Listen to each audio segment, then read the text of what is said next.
Christophe Pichon, bonjour. Bonjour. Alors vous êtes bibliste, professeur au centre jésuite de théologie à Paris. Et aujourd'hui, on s'intéresse au pain dans la Bible. C'est que du pain physique qui nourrit ou est-ce que c'est que du pain spirituel, symbolique? En fait, c'est un peu les deux. Et c'est ça qui m'a étonné, parce que quand on lit la Bible, on est toujours étonné. Et ce qui m'a d'abord étonné, c'est la chose très pratique. Quand on parle du pain, d'abord on s'intéresse à de quoi il est fait, on s'intéresse à comment on le cuit, on s'intéresse aussi à où on le mange, est-ce que c'est sur la route, est-ce que c'est dans les maisons. Dans le temple, alors là, il y a plein de prescriptions pour savoir comment le préparer, avec quoi. Et puis en même temps, de l'autre côté, il y a ce pain, il dit beaucoup plus que simplement ce qu'il est matériellement. Il renvoie à une réalité, on pourrait dire symbolique et spirituelle.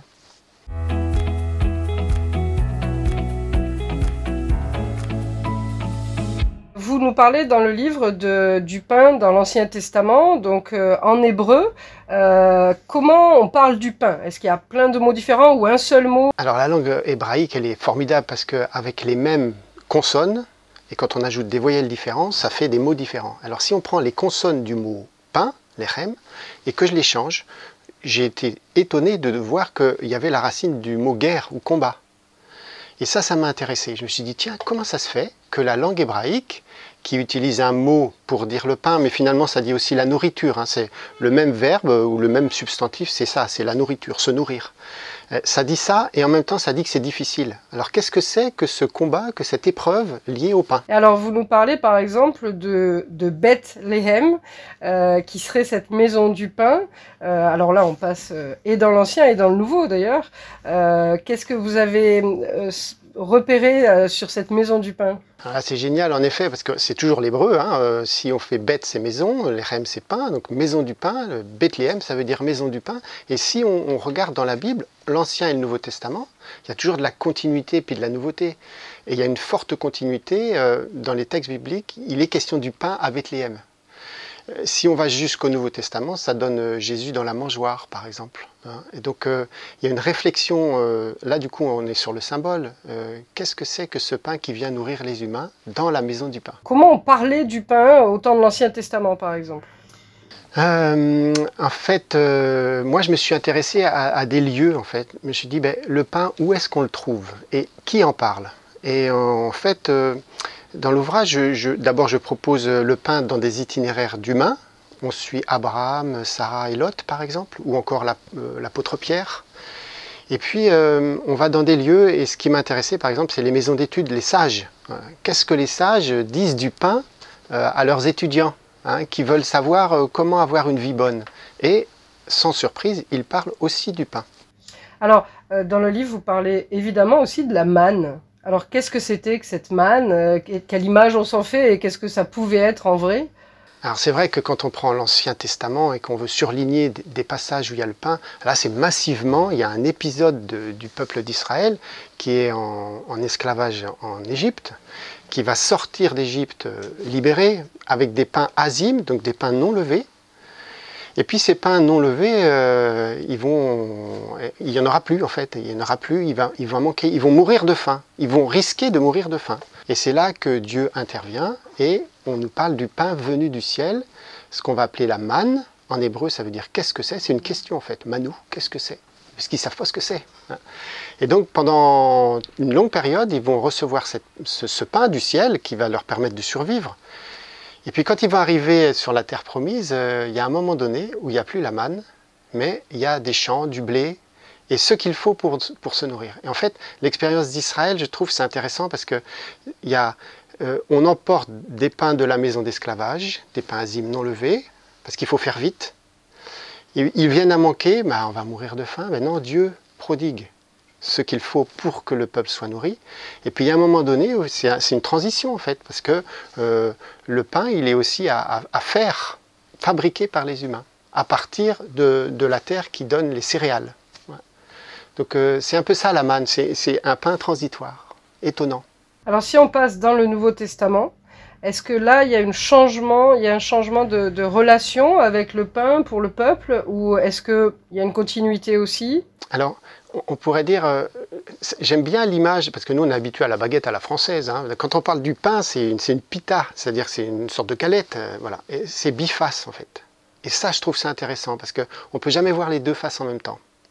Et je pense qu'il y a cette idée dans l'Ancien Testament et dans le Nouveau, et notamment dans le Nouveau, donc il y a un biface dans le Nouveau. Mais c'est quoi exactement?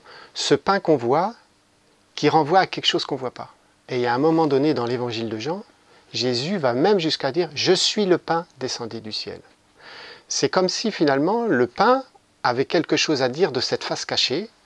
Il est le fils de Joseph, c'est ce que voient les Juifs. Il dit, bah oui, c'est bien le fils de Joseph, mais lui il dit, je suis le fils, je suis le fils. Donc c'est un peu la même chose pour lui, Jésus, que pour le pain très concret en fait. Ça renvoie à une réalité spirituelle bien plus riche en fait que le simple matériel. Mais c'est les deux en même temps, les deux en même temps. Alors on retrouve dans la Bible évidemment le pain dans la prière du Notre Père, oui. À une place importante. Oui. Est-ce que là on parle du pain, du repas, oui. D'autres choses? Oui, c'est ça. Alors là, ben c'est exactement, c'est tout à fait ça. C'est la richesse du mot. Alors d'abord, il est au milieu du Notre Père, c'est intéressant. Au moment où on passe du terre-ciel, ciel-terre, c'est comme une sorte de transition grâce au pain. Et alors, ce qui est remarquable, c'est que le mot grec qui est utilisé ici, en fait, il n'est nulle part ailleurs dans le grec. C'est comme si les premiers chrétiens avaient eu besoin, et puis Jésus lui-même, avait eu besoin d'un mot neuf pour dire quelque chose de ce pain qui est à nul autre pareil. Alors, on peut le comprendre soit comme un pain qui annonce le pain à venir, qui nous renvoie vers ce qui advient. Et puis c'est une sorte, quand on dit la prière du Notre Père, me semble-t-il, c'est aussi une manière de se dire, ben, ce pain que j'ai là concrètement aujourd'hui, c'est mon pain matériel, je n'oublie pas qu'il m'a été donné aussi. Même s'il a été fait de main d'homme, il est fait aussi de ce que Dieu a donné avant. Voilà. Donc c'est un pain qui est lui aussi très riche, un peu comme la manne, un peu comme la manne, un pain étonnant, qu'on a du mal à nommer. Dans le Nouveau Testament, toujours, on voit aussi Jésus rompre le pain. Et faites ceci en mémoire de moi. Alors on sait que entre les églises catholiques et protestantes, il y a des discussions hein, sur cette symbolique, pas symbolique. Voilà. Quel rôle ce pain, il vient dire, qu'est-ce qu'il vient dire aux disciples? Parce que est-ce que c'est Jésus qui se révèle ou est-ce que c'est moins que ça? Alors c'est tellement riche qu'il y aurait sans doute plein de choses à dire, mais je vais garder simplement un détail qui moi m'a touché, c'est-à-dire que j'ai été sensible moins au verbe rompre qu'au verbe donner. Et il y a comme une sorte de leitmotiv dans les récits des dons des pains, quand il y a la foule qui est affamée, et puis que Jésus donne, ou qu'il fait donner par les disciples. Et on le retrouve, ce verbe donner, dans le récit de la scène, de l'institution. Et alors, ce qui m'a frappé, c'est le temps du verbe, c'est à l'imparfait. Il donnait. Donc on imagine, dans le premier récit de Marc, par exemple, ben voilà, on part de quelque chose. Et puis Jésus donnait aux disciples, et qui eux-mêmes donnent. Et le donner, c'est à la fois une action longue et répétitive. Et ça me fait penser que finalement, ce qui nous est décrit ici, c'est un mouvement incessant. Les disciples qui viennent à Jésus, et puis qui repartent pour nourrir la foule, et ainsi de suite. Voilà.